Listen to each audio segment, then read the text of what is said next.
밥 먹고 억지로 움직이면 뇌졸중 올 수 있습니다. 반대로 밥 먹고 바로 눕는 것이 최고의 보약입니다. 60세가 넘으셨다면 오늘부터 딱 3일만 이렇게 해보십시오. 밥 먹고 나서 갑자기 머리가 핑 도신 적 있으십니까? 눈앞이 하얘지고 몸이 천근만근 무거워지는 느낌. 그냥 나이 탓이라고 넘기셨습니까?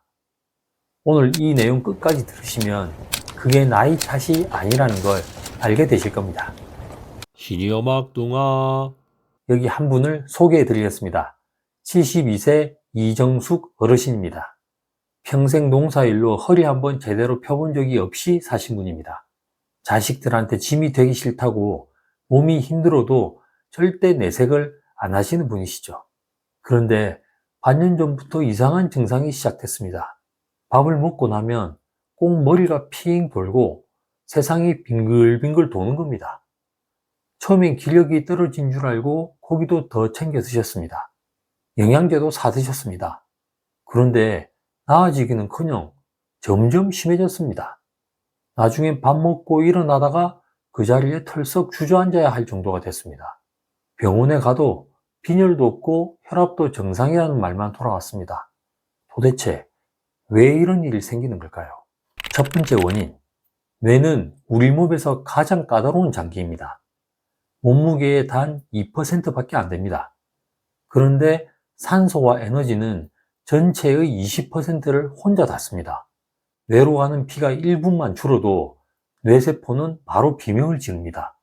솔직히 저도 이 부분에서 좀 무서웠습니다. 그런데 밥을 먹으면 우리 몸에 혈액의 대이동이 일어납니다. 음식을 소화하기 위해 위장으로 피가 엄청나게 쏠립니다. 젊을 때는 괜찮죠. 뇌로 가는 피를 일정하게 유지하는 조절 능력이 살아있기 때문입니다. 그런데 나이가 들면 이 조절 능력이 서서히 망가집니다. 위장으로 피가 쏠릴 때 뇌로 가는 피를 지켜내지 못하는 겁니다.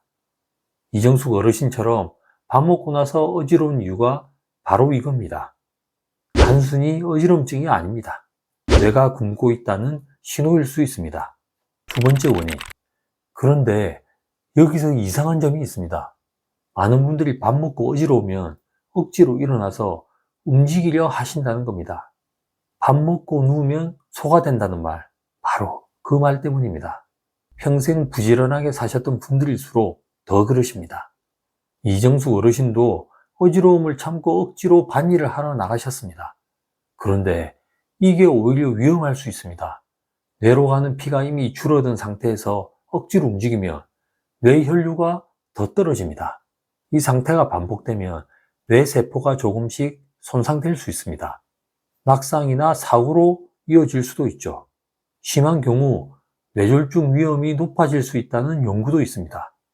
어지럼증이 있다고 해서 모두 그렇게 되는 건 아니지만 이 신호를 무시하고 매일 반복하는 것이 문제입니다. 그럼 해결책이 뭘까요? 놀랍도록 간단합니다. 첫 번째는 밥 먹고 20분 바로 누우면 됩니다. 많은 분들이 밥 먹고 누우면 살찐다고 알고 계시죠? 그런데 이건 잘못된 상식입니다. 우리가 서 있을 때 심장은 뇌까지 피를 밀어 올려야 합니다. 호수로 물을 위로 밀어 올리는 것과 아래로 흘려보내는 것, 어느 쪽이 더 쉽겠습니까? 당연히 아래로 흘려보내는 게 훨씬 쉽습니다. 누우면 심장과 뇌가 같은 높이가 됩니다. 심장이 힘들지 않고 뇌로 피를 보낼 수 있죠. 뇌세포가 비로소 신선한 산소를 마시며 활기를 찾는 겁니다. 이정숙 어르신도 식사 후 20분 정도 비스듬히 누워 쉬기 시작하면서 어지럼증이 사라졌습니다. 위산 역류가 있으신 분들은 완전히 평평하게 눕지 마십시오. 쿠션으로 상체를 15도에서 20도 정도만 올려주시면 충분합니다. 그런데 여기서 끝이 아닙니다. 뇌로 가는 혈류를 지키는 방법이 두 가지 더 있습니다. 두 번째는 심장 수면법입니다. 오늘 밤 주무실 때부터 바로 실천해 보십시오. 잠잘 때 양팔을 가슴 위에 편안하게 얹고 주무시는 겁니다. 나이가 들면 가슴 근육이 굳고 흉곽이 좁아집니다. 팔을 내리고 자면 가슴이 더 움츠러들고 심장으로 피가 돌아가는 길이 좁아집니다. 팔을 살짝 올리면 가슴도 펴지고 심장으로 피가 더 잘 돌아옵니다. 뇌로 보내는 피의 양이 늘어나게 되는 겁니다. 여기서 팔을 머리 위로 너무 높게 뻗으면 어깨가 아플 수 있습니다. 팔꿈치를 편안하게 구부려서 손이 가슴 근처에 살짝 얹히는 정도면 됩니다. 이정숙 어르신은 딱 사흘째 되는 날 아침에 머리가 안개가 그친 것처럼 맑다고 하셨습니다. 형님 누님들도 딱 3일만 해보십시오. 아침이 달라질 겁니다. 세 번째는 앉는 자세입니다. 평소에 어떻게 앉으십니까? 소파 끝에 걸쳐 앉거나 허리를 구부정하게 숙이고 있지는 않으십니까? 그 자세가 뇌로 가는 신경고속도로를 막고 있는 겁니다.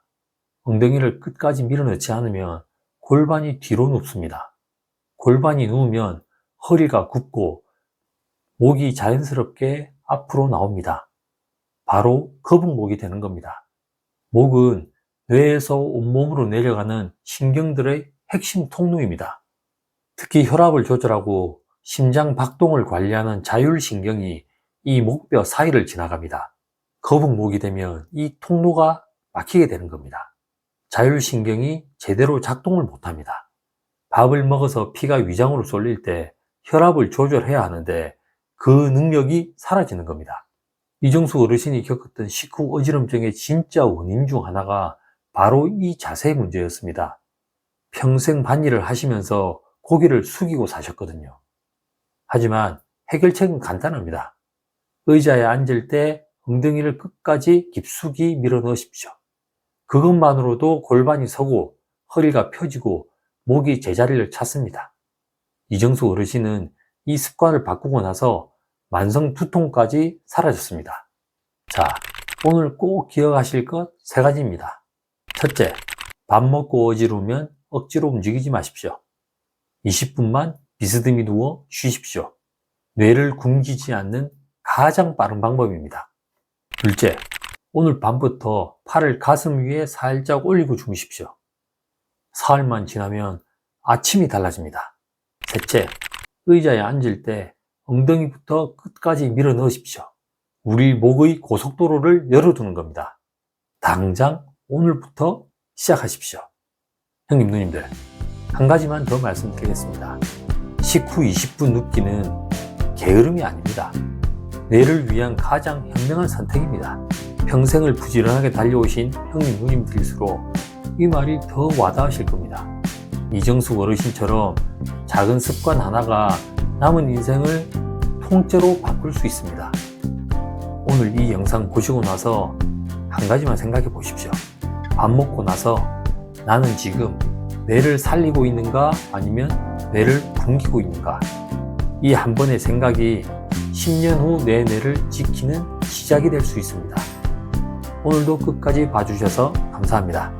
이런 정보 계속 받아보고 싶다면 구독 눌러주시면 됩니다. 이 영상이 도움이 되셨다면 밥 먹고 나면 항상 어지럽다고 하시는 부모님, 어르신들께 꼭 공유해 주십시오.